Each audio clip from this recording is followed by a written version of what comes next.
memories of bodies being floated down the Ganga because of the horrendous mismanagement of the second wave of COVID last year.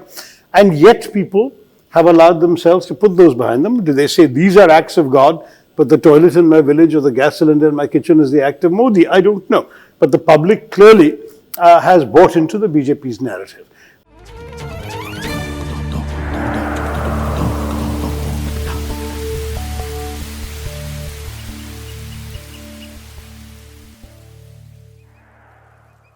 The Teamwork Arts podcast, ladies and gentlemen, this is where we go behind the thoughts of those who create the arts, the thoughts that animate the actions of those who create the art. And today we have a man who's made words and art. I think that's a very, if I were to try and describe what you do, one, I would fail miserably, sir. And two, I think the whole podcast would be about what you do. Everything from your diplomatic career to your 23, is it now? The list of books that you've written, to those wonderful tweets and the lessons that we all get in trying to show off the English language. It's absolutely wonderful. And you very graciously haven't mentioned my typos. Obviously, there have been far too many thanks to my haste in...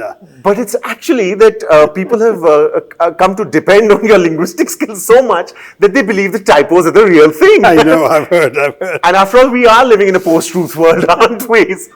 A number of hours people have had to waste looking up dictionaries for words that actually are typos. Anyway, there we are. Not that they weren't earlier, but words are increasingly being weaponized to subserve an agenda, sir.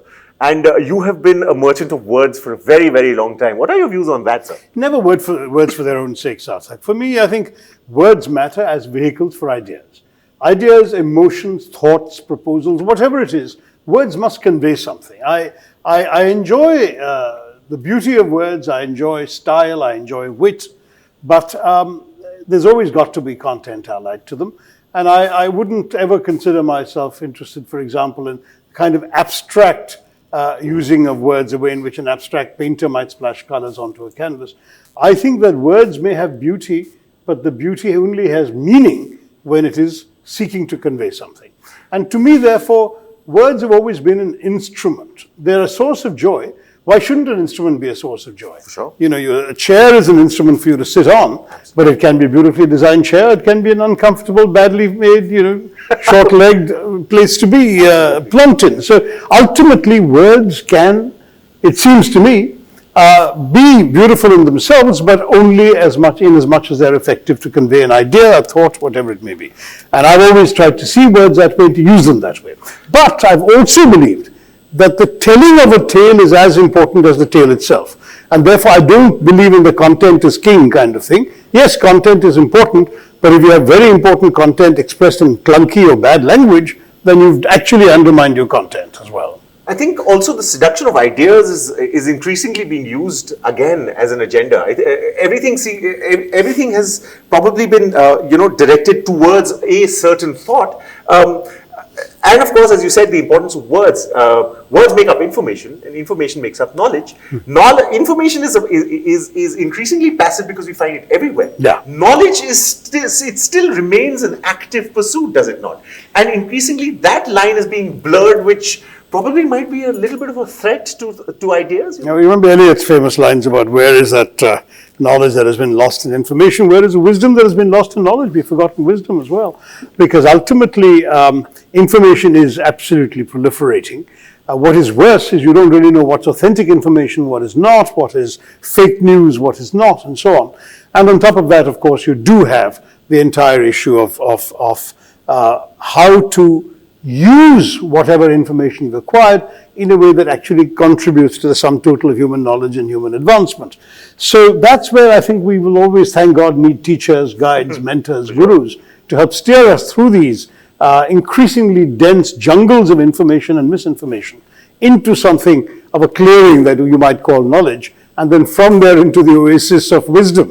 So it's a process we'll all have to go through in this internet era. The way the storyteller in you has just transported me onto a beach with the nice warm breeze of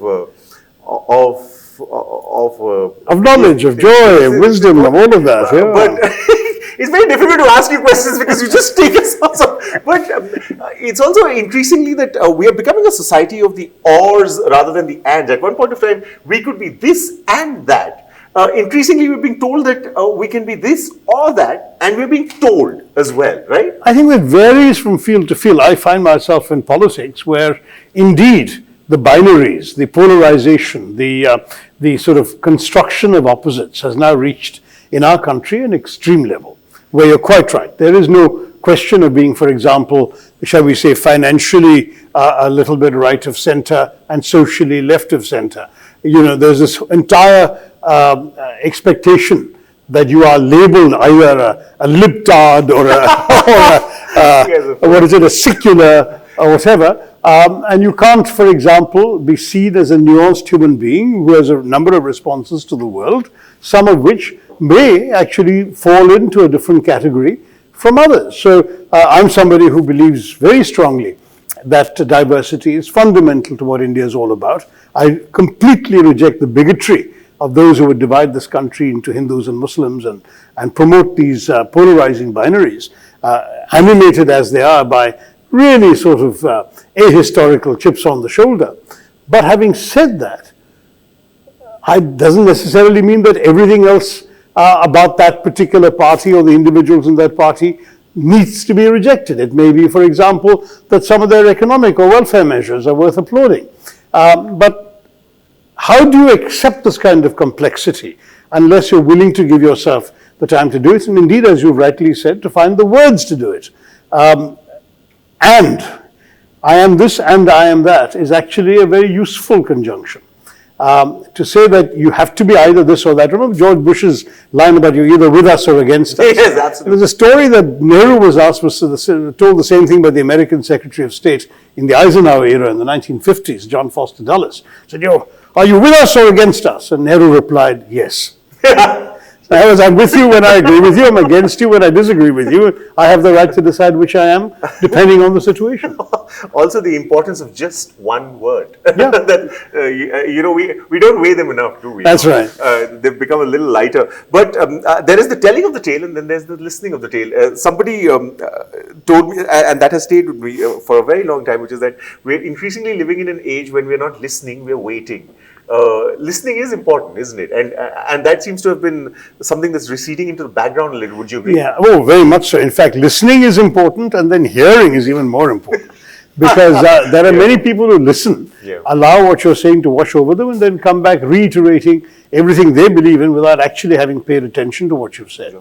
So listening is only part of the challenge. Hearing, I mean, to say that I've heard you, in other words, I've understood your point, I've absorbed it. I may still disagree, but I've at least taken what your convictions are into account before I disagree. That idea is sadly not always present.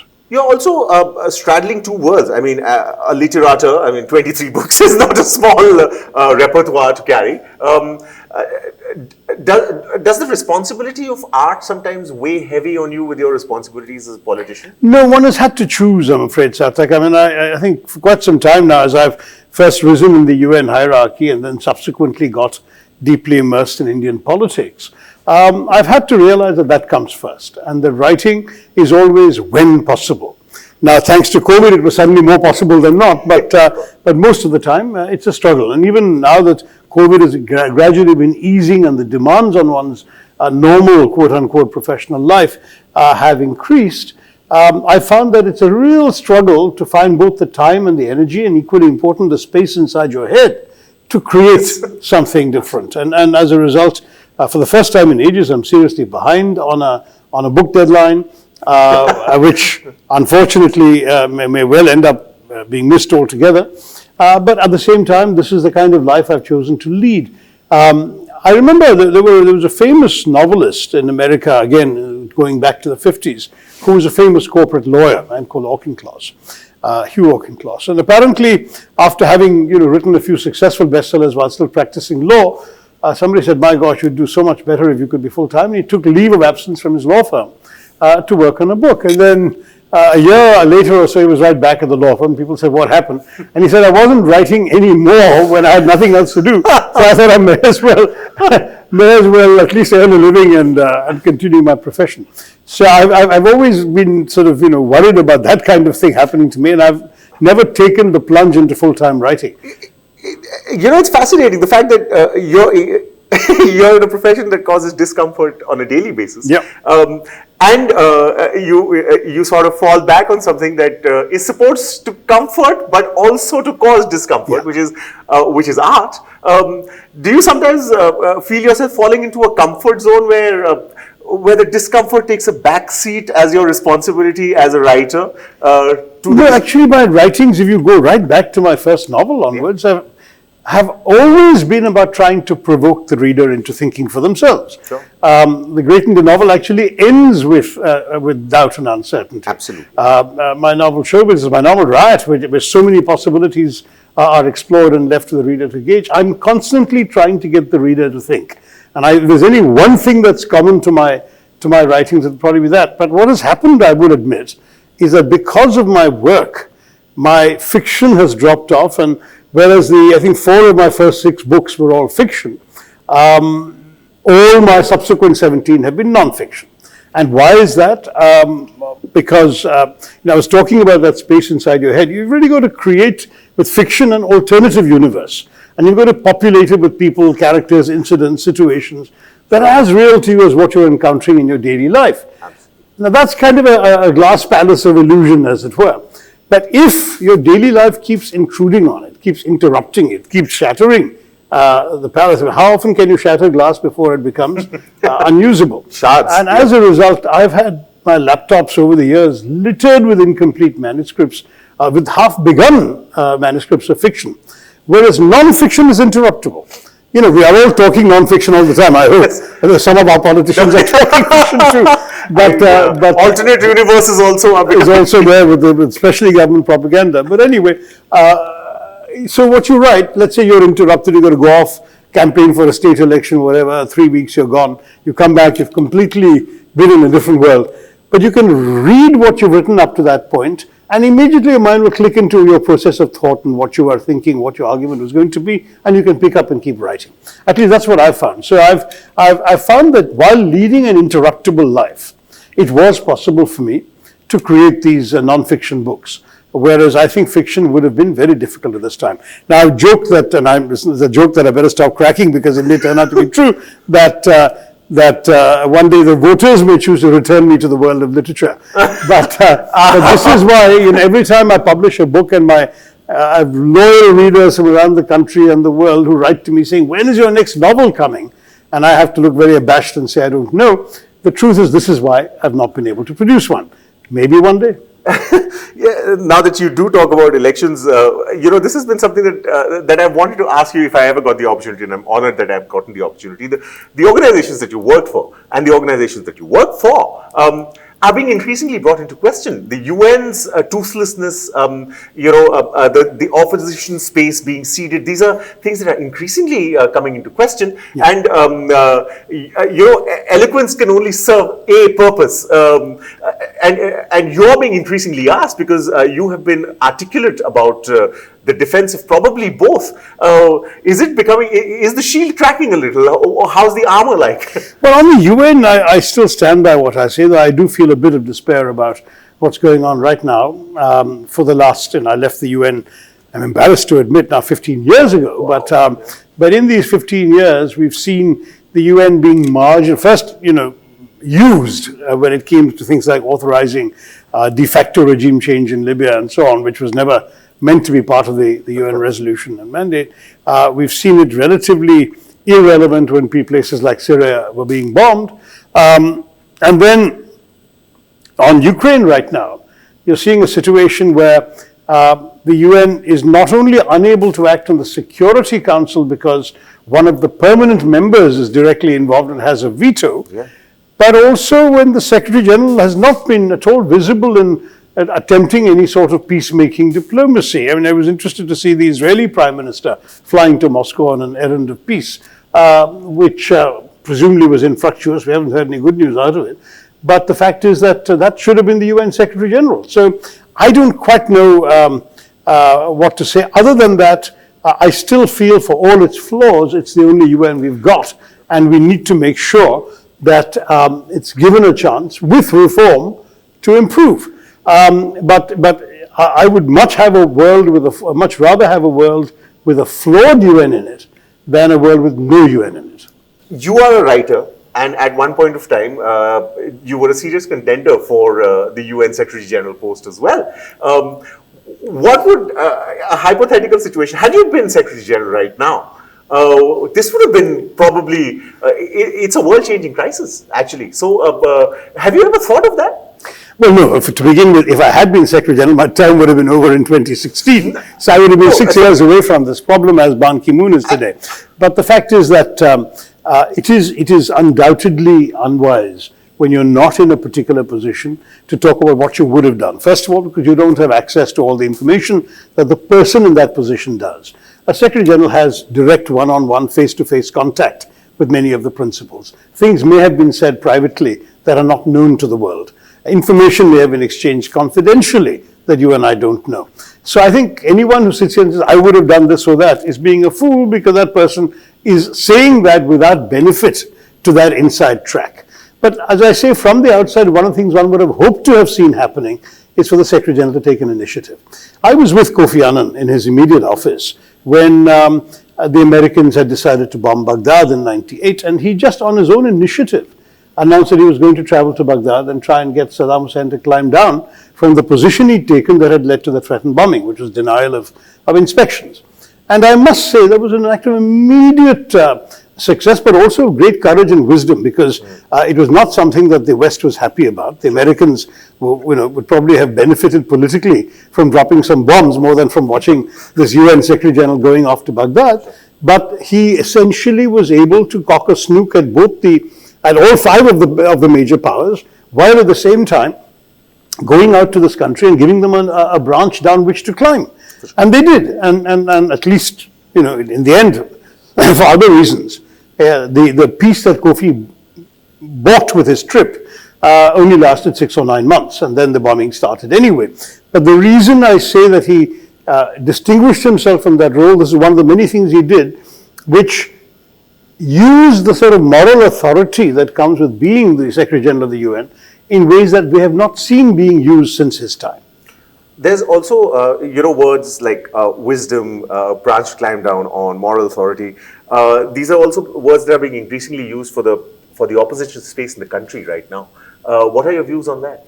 No, I would say that we have a genuine challenge in that a lot of thoughtful people are undoubtedly rejecting the politics of polarization, of bigotry, of communal division that seem to be essential for the USP of the ruling party. The ruling party nonetheless keeps winning elections, perhaps, as people say, because of a number of sort of micro welfare projects, which certainly people seem to think have been implemented sincerely and effectively, and appreciate that. In fact, we talked about or and.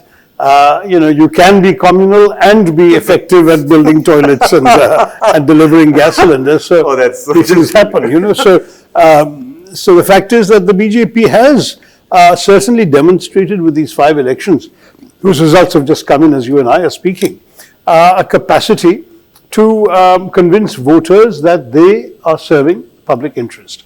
What surprises me is that, of course, at the same period, we also have record inflation, record unemployment, the worst unemployment ever recorded, in fact. We have memories of bodies being floated down the Ganga because of the horrendous mismanagement of the second wave of COVID last year. And yet people have allowed themselves to put those behind them. Do they say these are acts of God, but the toilet in my village or the gas cylinder in my kitchen is the act of Modi? I don't know. But the public clearly has bought into the BJP's narrative. Where does the opposition stand in that? It seems to me we have a very, very positive story to tell, because we have in many ways done far more for the aspirations of India during our last 10 years in office than the BJP has done in any of its 8. In fact, if you look at the way in which the economy was transformed, household incomes went up, jobs proliferated, educational opportunities multiplied, industries came on stream. I go one after the other. there is an unrelieved sort of list of UPA 1, NDA 0 kind of thing on this all these years. And I think that's a story we can tell with pride. If people are sick and tired of hearing the usual divisions between us and the government, I think this is what we should talk about. Plus, honestly, we have a lot of competent people on our benches who can go out and implement the kinds of projects which if the BJP is doing well with some projects, no reason why we can't continue them. Sure. This is, of course, a subject that I'm absolutely and completely incompetent for. So good, you asked it. so I'm not going to tread down that path at all. But I do know for a fact that art has, over centuries, played a very, very important part as a vehicle for awareness, as a vehicle for dissent, as a vehicle for raising voices that are usually not raised enough. Increasingly, we're seeing art being threatened. Would you agree that and how important is art to the current scenario? Well, Sarthak, you must be aware of that famous metaphor that art is like the canary that is put in a cage and sent down to the bottom of a mine shaft to see if there's enough oxygen there for it to be safe for the miners to go down. If the canary chokes to death or is puffing for air when you bring the cage up, then it's not safe for the miners to go down. If the canary is still singing, as it were, the miners can go. This is a classic technique that is used from the 18th century or 19th century onwards in various mines, coal mines and iron mines and so on. Now, the thing is that art serves that purpose. If the artists feel beleaguered and threatened and suffocated, then society is in trouble, because the artists will feel it first before the rest of us get to experience it. And to my mind, that's a very useful metaphor to understand how important art is. We've seen some very courageous art coming out of repressed societies, particularly East Europe during the Soviet era. There was some amazing subversive literature. What was called Samizdat was going around in the Eastern Bloc. A playwright like Václav Havel in Czechoslovakia, as it was at the time, or Milan Kundera, Ismail Kadare in Albania. These were all people who were writing, sometimes under the most incredible duress, and sometimes in exile, about conditions that were reflecting through their art the reality experienced by their countrymen and women.